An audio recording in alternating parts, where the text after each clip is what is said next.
আহ কি দেখতে লাগছে যাই।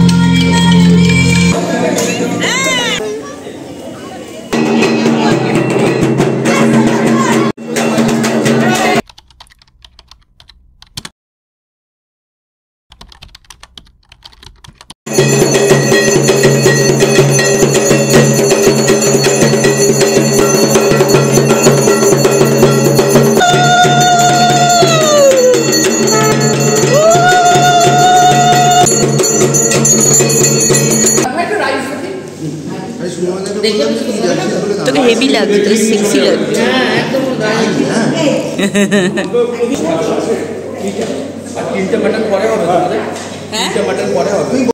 তোমাদের তো আজকে আমার ড্রেসটাই দেখার হয়নি। এইটা আমি পরেছি, এই চুড়িদারটা, কুর্তি বলতেছিলাম, এই চুড়িদারটা পরেছি, ওটার সাথে এই ইয়াররিংটা পরেছি, এই এটা কি বলে ব্যাঙ্গেল, আর এটার সাথে এই রিংটা পরেছি। ভালোই দেখতে লাগছে, নিজেকে নিজেই দেখে বলছি আহ কি দেখতে লাগছে। যাই হোক, খাইয়েছি আজকে হেভি খাবার ছিল, মাটন আর ফ্রাইড রাইস, মানে বাঙালি ফ্রাইড রাইস, মাটন আর কিছু জানি, আইসক্রিম, চাটনিটা করে আজকে প্লাস্টিক চাটনি করেছিল, কি ভালো খেতে। যাই হোক, ওইটা আরেকটা কিছু ছিল, পাঁপড়, ব্যাস ডান। এখন একটু ল্যাচ খাবো আমি, দিদি, শুভমায়া, গদ, তো এখন সবাই বসেছে, ওদের লাস্ট ব্যাচ বোধ হয় এটা। তো অরবিন্দ ও সবাই বাদ বাকি সবাই সুবিধা সবাই আসিদা একসাথে বসেছে। আমরা একটু ল্যাচ খেয়ে নেবো ওপরে, তারপরে ওই ধর 4:30-5টা নাগাদ শুভমায় দ্বারা বেরোবে, তখন রেডি হয়ে তারপরে একটু পরে রেডি হয়ে আবার নিচে যাবো। মানে টু বি ভেরি অনেস্ট, এই কদিন এত ঝাপাঝাপি হয়েছে, আমি ভিডিও সেরকমভাবেও করতে পারিনি। এত ঝাপাঝাপি হয়েছে, এত লাফালাফি হয়েছে, এত সকালবেলা করে ওঠা হয়েছে যে এখন না শরীর দিচ্ছে না। বিছানা দেখলেই মনে হচ্ছে একটু ল্যাচ খেয়ে নিই, একটু শুয়ে পড়ি, আর শুয়ে পড়লেই ঘুমিয়ে পড়ছি, আউট হয়ে যাচ্ছে, পুরো লাইট অফ হয়ে যাচ্ছে। এই আংটিটাই আমি সুচিতা থেকে ঝেপেছিলাম।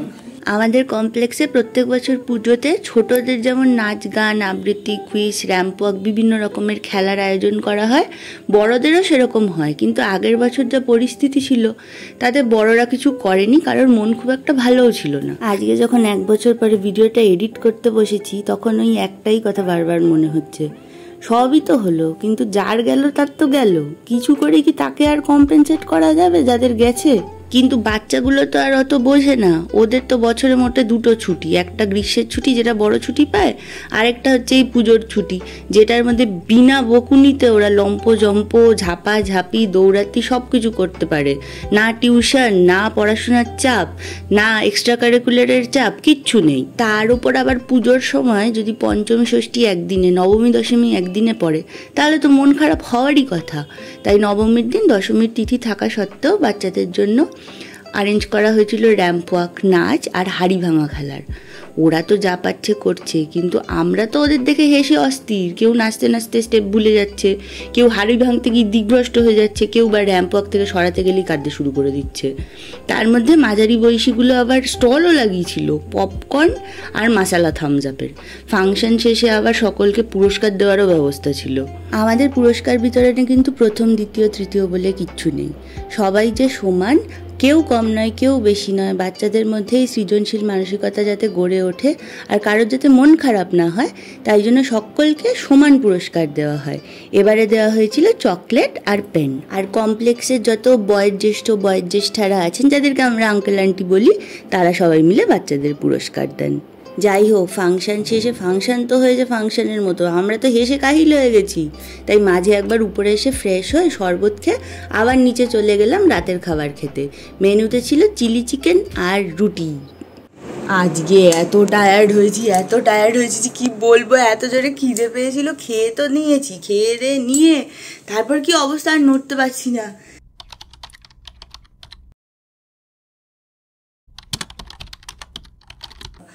আজকে হচ্ছে সানডে, আমাদের কালকে ঠাকুর বরণ হয়নি। অ্যাকচুয়ালি স্যাটারডেই দশমী ছিল, মানে কালকেই দশমী ছিল, কিন্তু যেহেতু স্যাটারডে সেহেতু ঠাকুর সেদিনকে মানে কালকে আর কি বিসর্জন করা হয়নি, আজকে করা হবে। আজকে সানডে, আর আজকে কী বলো অরবিন্দ রওনা হয়ে যাবে, ওর মিটিং আছে, তার জন্য মনটা একটু খারাপই হচ্ছে সকালবেলা থেকে, প্লাস ওর ঠান্ডাও লেগেছে, তো সকালবেলা থেকে একটু ঝিমিয়ে রয়েছে।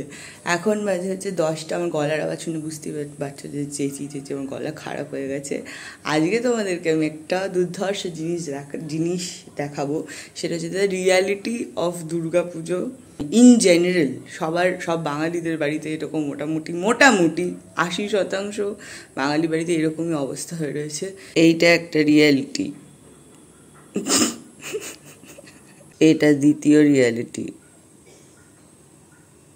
আর এটা ফাইনাল রিয়ালিটি। এটাই হচ্ছে এখন আজকের রিয়ালিটি। বিজয়া দশমীর আগে অবধি মোটামুটি 80% বাড়িতে এরকমই অবস্থা থাকে বাঙালি বাড়িতে।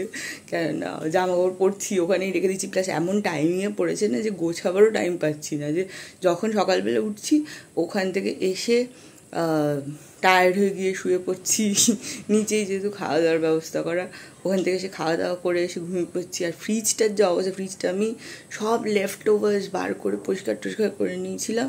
এখন ফ্রিজটা দেখলে চিনতে পারবে না, খুলছি দরজা আবার বন্ধ করে দিচ্ছি, এমন অবস্থা।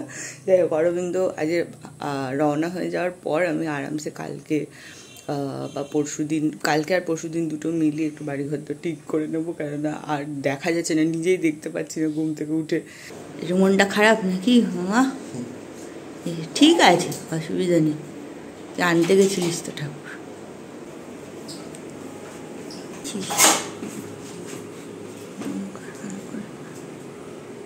হাস অরবিন্দ রওনা দেওয়ার পর আমি একটু ঘুমিয়েও নিয়েছিলাম। ছোটোবেলায় মা কোনো অনুষ্ঠানের আগে বলতো, ভোজু ঘুমিয়ে নে, একটু ভালো করে দেখবি, অনুষ্ঠানের আগে চোখ মুখগুলো একটু ফুলে যাবে, সুন্দর দেখতে লাগবে। তাই শুনে আমি আর দিদিও একটু ঘুমিয়ে নিতাম। এখন বুঝতে পারি ওগুলো সব বাজে কথা।